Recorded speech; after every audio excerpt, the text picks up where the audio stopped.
Hello, everyone, and welcome to Burn the Ship, the podcast that helps entrepreneurs go all in on their business, and we introduce them to professionals that can help them to do so.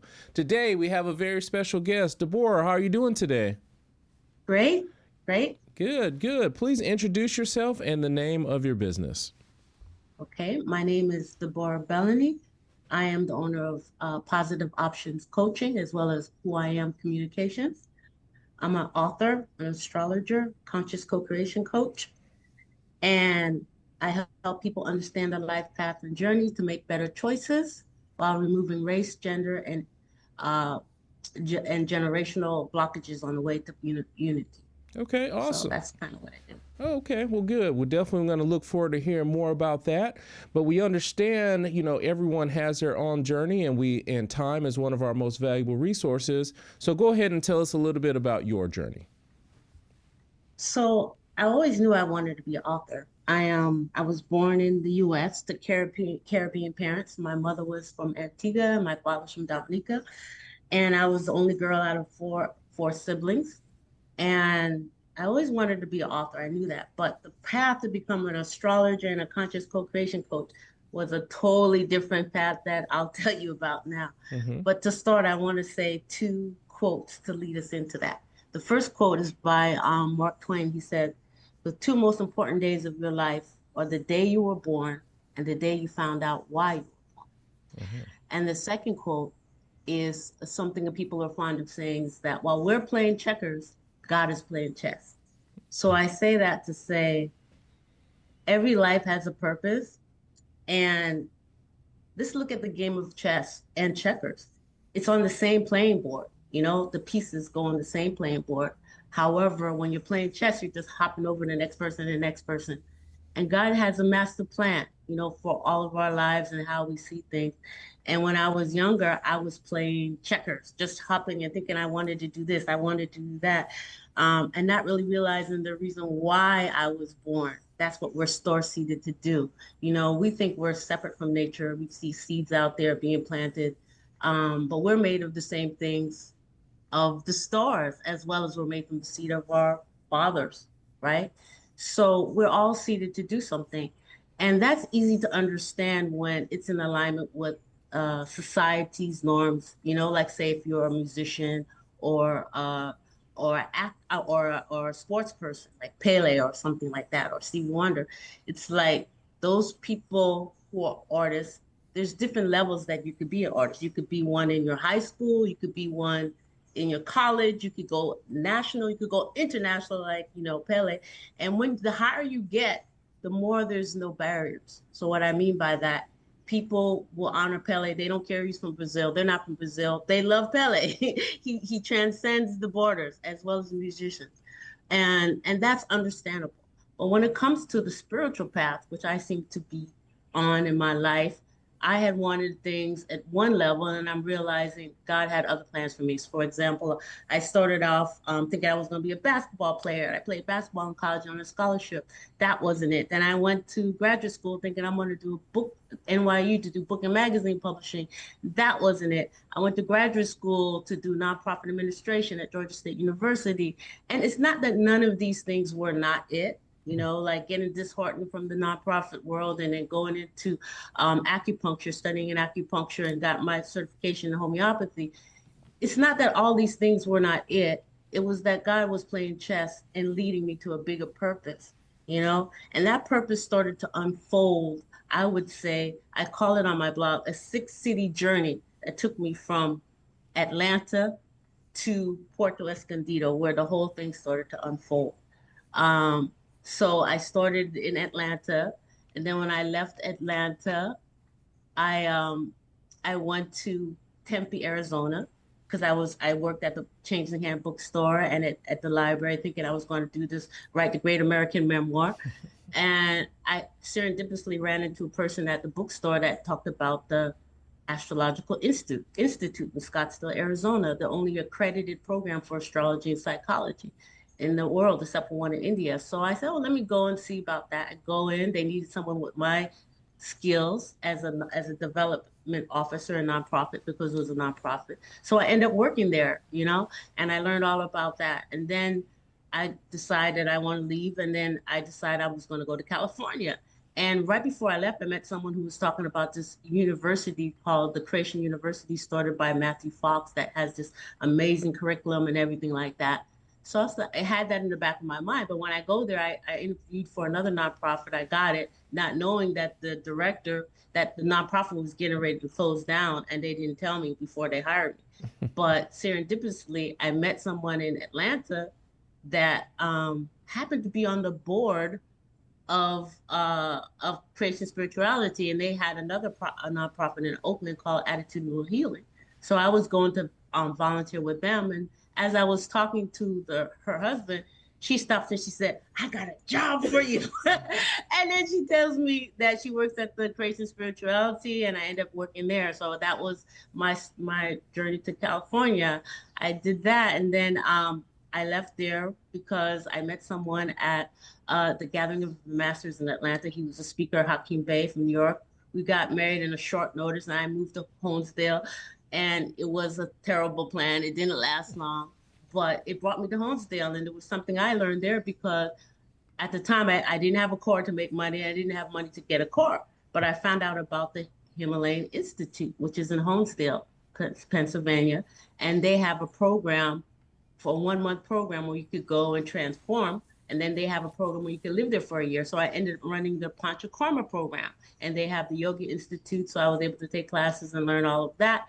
I stayed for a year, and then I decided to leave to go to St. Croix. I grew up, I was living in St. Thomas before I moved to Atlanta because my family's from the Caribbean. I lived there for a while. But then I moved back to St. Croix, and then I serendipitously started working. I got written into a grant to work for this program for the University of the Virgin Islands. And it was a partnership with a few other organizations and the IMLS, Museum Institute of Museum and Library Sciences. They offered a grant to have an after school program, and I did that. And then I left there and I moved to Mexico because I wanted to teach English. But because I had a graduate degree but no teaching experience, I thought if I went to Mexico, I could get 1 year teaching experience and then come back to teach at a higher pay rate in the Virgin Islands. So I ended up doing that, but then I ended up meeting someone who needed someone to be a house sitter for them. So I ended up house sitting and staying because I was thinking, why am I rushing to go back to the United States when I could sit here and I could house sit in Puerto Escondido? So that's what ends up happening.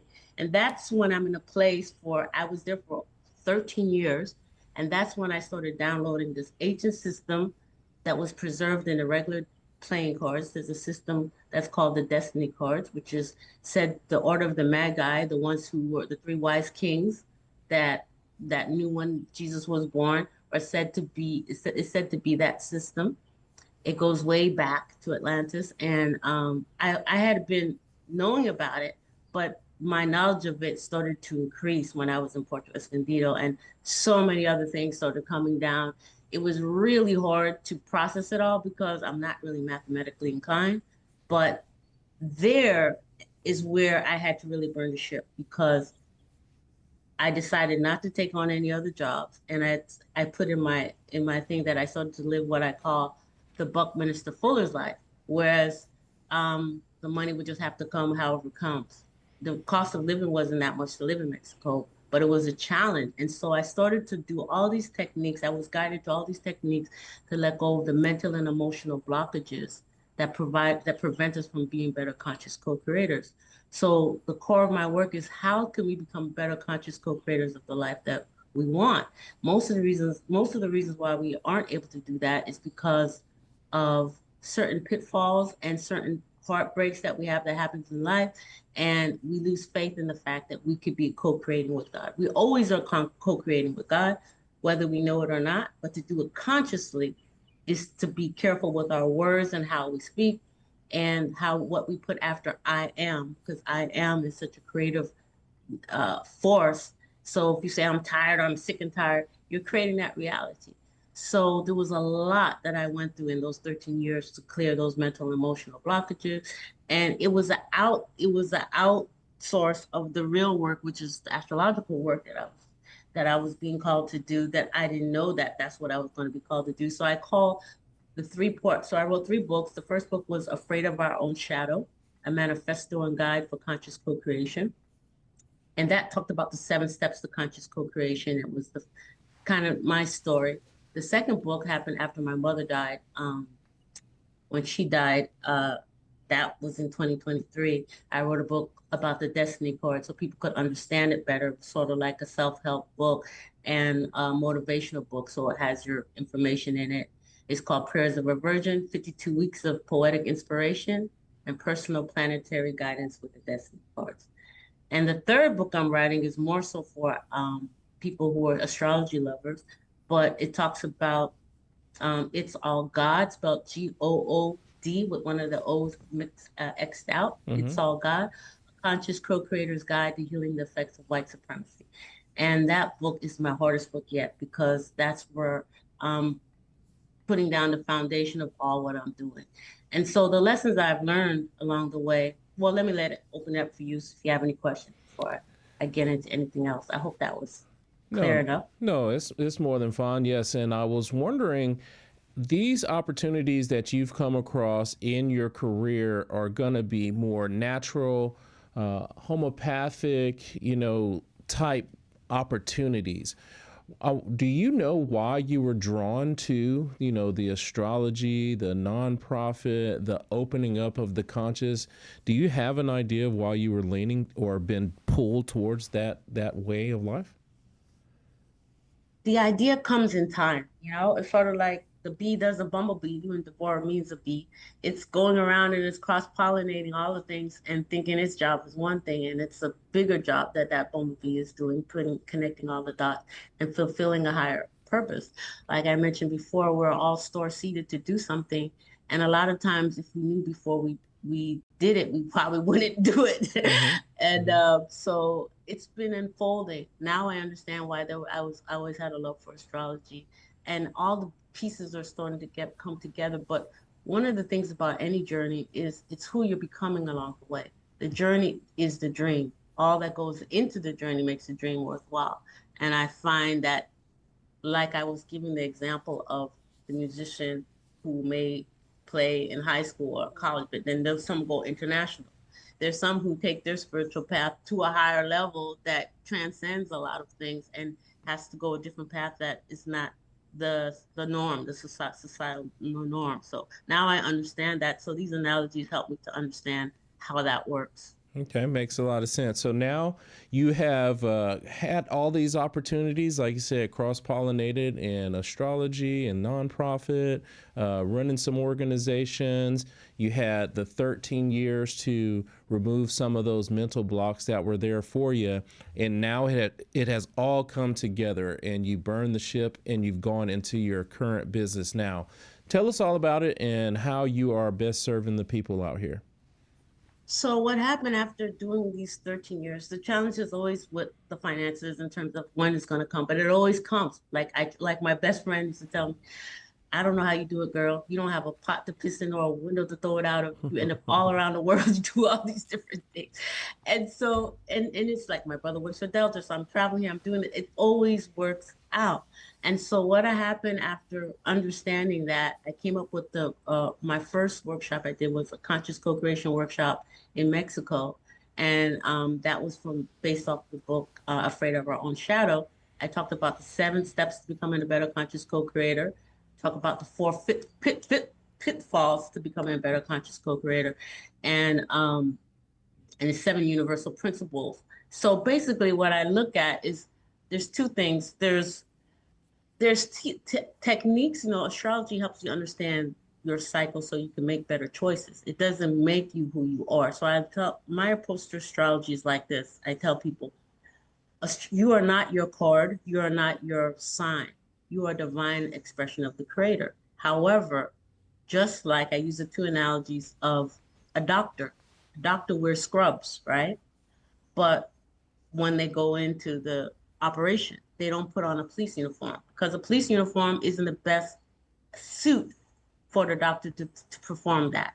But does the scrubs make the doctor a doctor, or does the doctor make the scrubs? You know, the doctor uses that. We use a particular day so that we could have certain experiences, maximize our strengths and minimize our weaknesses here on the planet.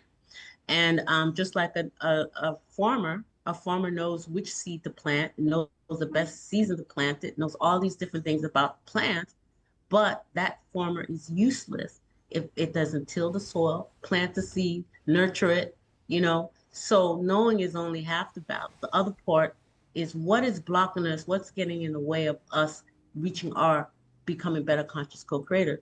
And those are things on a subconscious level that I realize, you know, those are the mental and emotional blockages that stop us from moving forward. There's people who want to be on LOVE, but they're tuned into the frequency of war, WAR. And no matter how much they pray and hope to be in love, if they're on that frequency and they haven't either learned how to turn the dial to WLOVE, or too lazy to turn the dial, or too set in their ways, these are the things that prevent us from going to become a better conscious co-creator. So I started teaching this as a way of like, okay, this is me putting myself through the experiment of going through it, you know? Mm-hmm. And I realized two things about it. There's the techniques to help us clear those emotions and to clear aches and pains. And then there's another aspect of what I do, which is teach principles, universal principles, so that we could be okay with the process of life. So many of us, it's not enough to want to just get out of pain. We have to embrace pain. We have to understand pain is there to teach us something that we're not seeing. And when we see it, we can embrace it. So these are the kind of universal, sort of like when a musician learns the scales. They're playing the same music on those same 7 scales, but they're getting more advanced and they're becoming more nuanced, and they could do amazing things with it. So if we learn universal principles of how to live your life, how to live our life, and work on the subconscious things and understand our cycle, we become better conscious co-creators. So the way that astrology helps is like, it's so that we can know what season we're in. You know, I use the analogy like you have a light bill and you have a gas bill, and you don't know, you forgot to look to see which bill is due. So you pay the gas bill when you're supposed to pay the light bill, and the light goes off because you paid the wrong bill, you know? And so astrology helps us to know what season we're in and what we need to focus on. But it's not to say it's going to make you this, it's going to make you that. The work has to still be done. And the work is being okay with the process of life. We fight life so much, you know, and that's what I learned about the techniques that we have. When we learned how to become better conscious co-creators, it's a process. So I talk about the 4 questions every conscious co-creator must ask. And I talk about the 7 universal principles and the 4 pitfalls.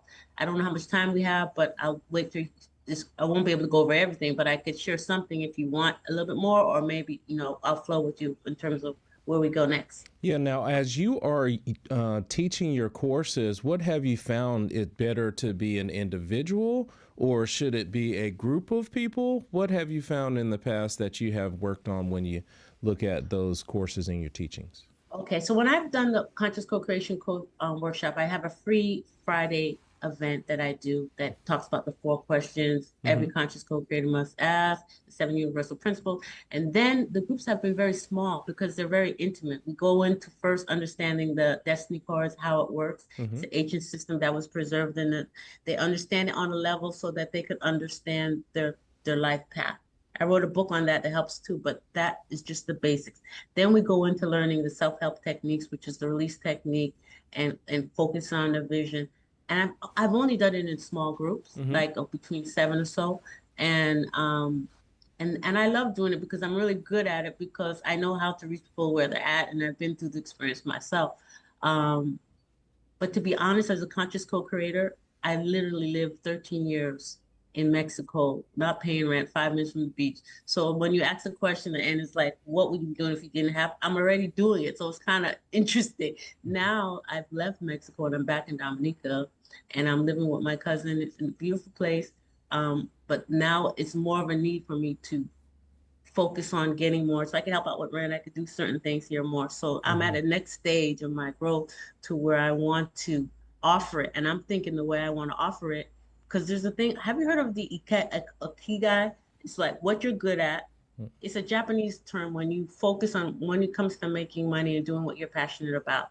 You do what I'm really passionate about is finishing my third book in the series, which is on the astrological part. Because sometimes I spend 8 hours a day just doing these things, but I still have to make a living in the sense of, providing. So what I find that I could do is I could do what I'm really good at, which is conscious co-creation and workshop, um, and also provide it in a way that's helpful to people.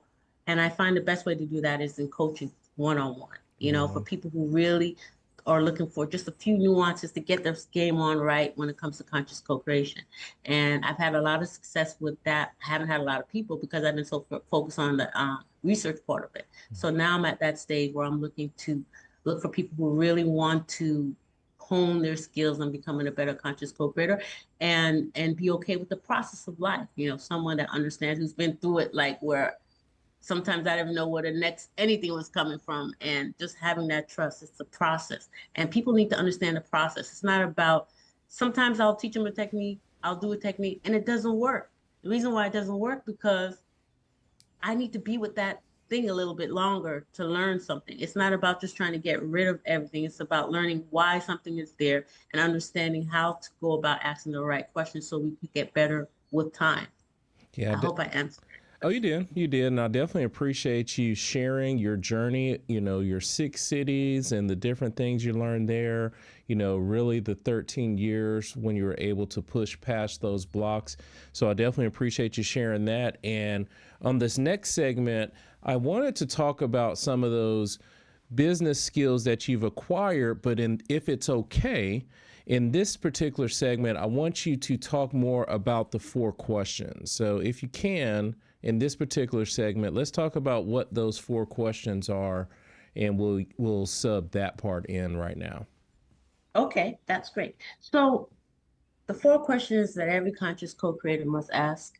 And when they ask these questions, they got to check back in a year's time, 2 time, 10 years, because the answers to those questions change as we evolve and as we grow. Mm-hmm. So the first question we ask is, where am I now? And then when we ask that question, where am I now? Emotionally, mentally, spiritually, financially, I got 2 cents in my pocket. The more honest we could be, not like where we hope to be, the better you're going to get information. And an analogy I use is like, if you want to get somewhere and you tell us, and you're in California and you're giving directions somewhere in New York, you're not going to get the right direction because you're not honest about where you're at right now. The directions are going to be faulty. So with time, we become more and more honest about where we are mentally, emotionally, spiritually. And the more honest we are with answering that, the better we are as a conscious co-creator. Yeah. The second question we ask is, where do I want to be? Now this is reversed than the first one, because now you're not like my teacher when I studied acupuncture. She used to always say, I'm asking you where you're going, you tell me where you've been. And what he meant by that is like, here's the time when you want to see the bigger picture. But a lot of times, because of all the old baggages, we can't see to another picture. I had a guy who was ex-convict. He was in my after-school program. He served 10 years, good guy. But in his image, his only way he could see of him getting more money was marrying a girl that had money. I'm said, well, why don't you just make the money yourself? And the idea just never came across to him because of the mentality where he was at. So that's why I'm saying, as we get older, as we get wiser, the questions and the answers to these questions become more interesting and more nuanced, and then the more we do it, the more we realize we are the only ones getting in our way, Yes. So where do you want to be that's where you want to not worry about where you're at, but to see the vision forward, right? The third question is, what's in the way? This one is very open, because some person would say, oh, well, my husband is in the way, or my wife is in the way, or the man is in my way, or this is in my way, or if this thing only changed, or if that thing only changed. And these questions start to get less and less about external and more about internal as we continue to do the inner work of becoming a better conscious co-creator. Okay. The fourth question is, what's the best solution for my needs? This is important because the solutions change. At one time we thought there's no way we could get to New York or to wherever in 2 hours. That's because we didn't know how to defy gravity to have a plane to go in the air at that time. And so now look what people are learning from GPT. The things that they're thinking that they couldn't do are becoming so much more accessible now. And that's how it is with us as we continue to evolve.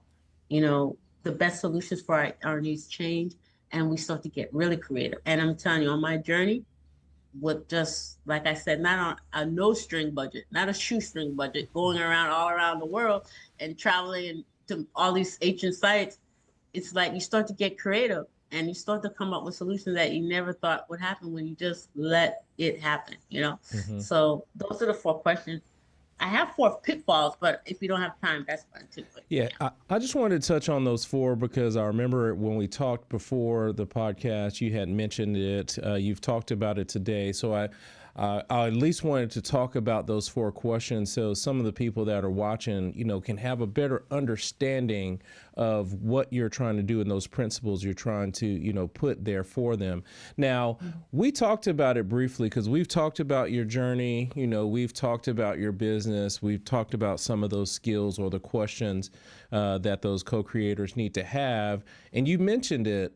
What would you do if, time and money wasn't an issue? You said doing the same thing. Dive a little bit into that to say, hey, would you do more traveling? Would you start another type of business? What is it that you would do if time and money wasn't an issue for you at all? I would continue doing what I do 80% of the time, Mm-hmm. which is what I'm doing now. But I know I need to do more in terms of giving more.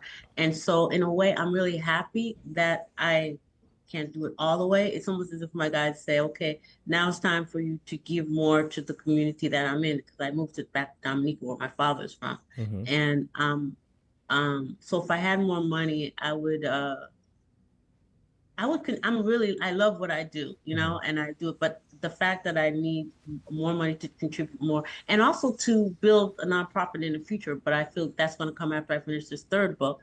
But in the meantime, I think I would offer more to the community, which I'm going to do anyways. But I think that that's what I would do. I would spend more time building what I want to build because I have a vision, and my vision is to connect through this technique that I'm coming up with, the astrological and the scientific world, to blend them more together and to teach astrology in a different perspective that helps people to become better conscious co-creators and see how it's all connected, Okay. because until 1986, astrology was looked at as illegal in the United States, and it has a bad rep. People say, "Oh, astrology, that's crazy," and but people don't know that allopathic doctors back in the mid-century had to know medical astrology, and a lot of the house systems were named after Jesuit priests, so it's like there's a lot that we don't know, and it's always looked at as, even when I was at the Astrological Institute,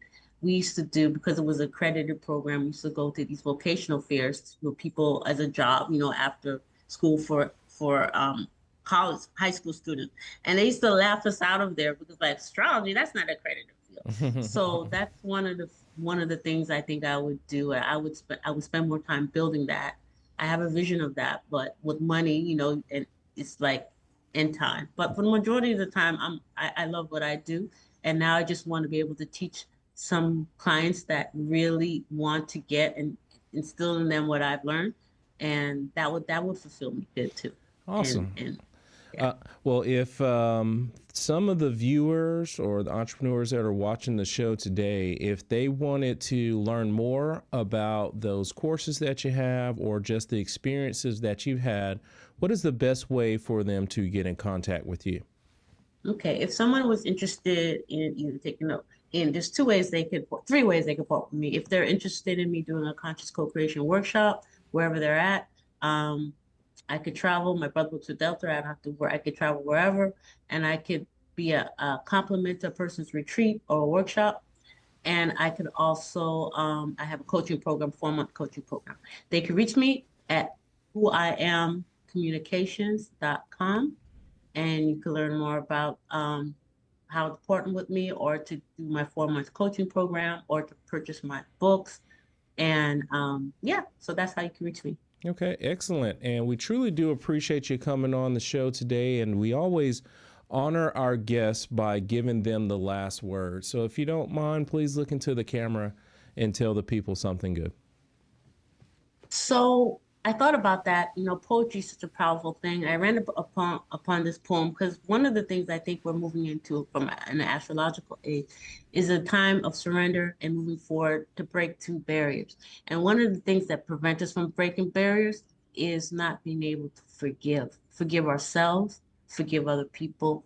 It holds us back. So I wanted to end on a poem called The Angel of Forgiveness by Robert Holden. And it starts, angel of forgiveness, into the innocence again. There is an angel who travels with you, an angel called forgiveness. Your friend, the angel of forgiveness, experiences what you experience. She knows how you feel. She knows she is the one who meets you in the darkness. She knows where to find you. She is your light. She is your friend. The angel of forgiveness takes you with her into the innocence again. She takes you with her when you are ready to go. Don't look for her over your head. You won't find her by your side. She is closer to you than anything, outside of you or within. The angel of forgiveness, your friend. Awesome. Awesome. Thank you so much for sharing that. And thank you so much for coming on the show today. You're welcome. Thank you for having me. I enjoyed it. Of course. And to everyone that is watching, be kind and thanks.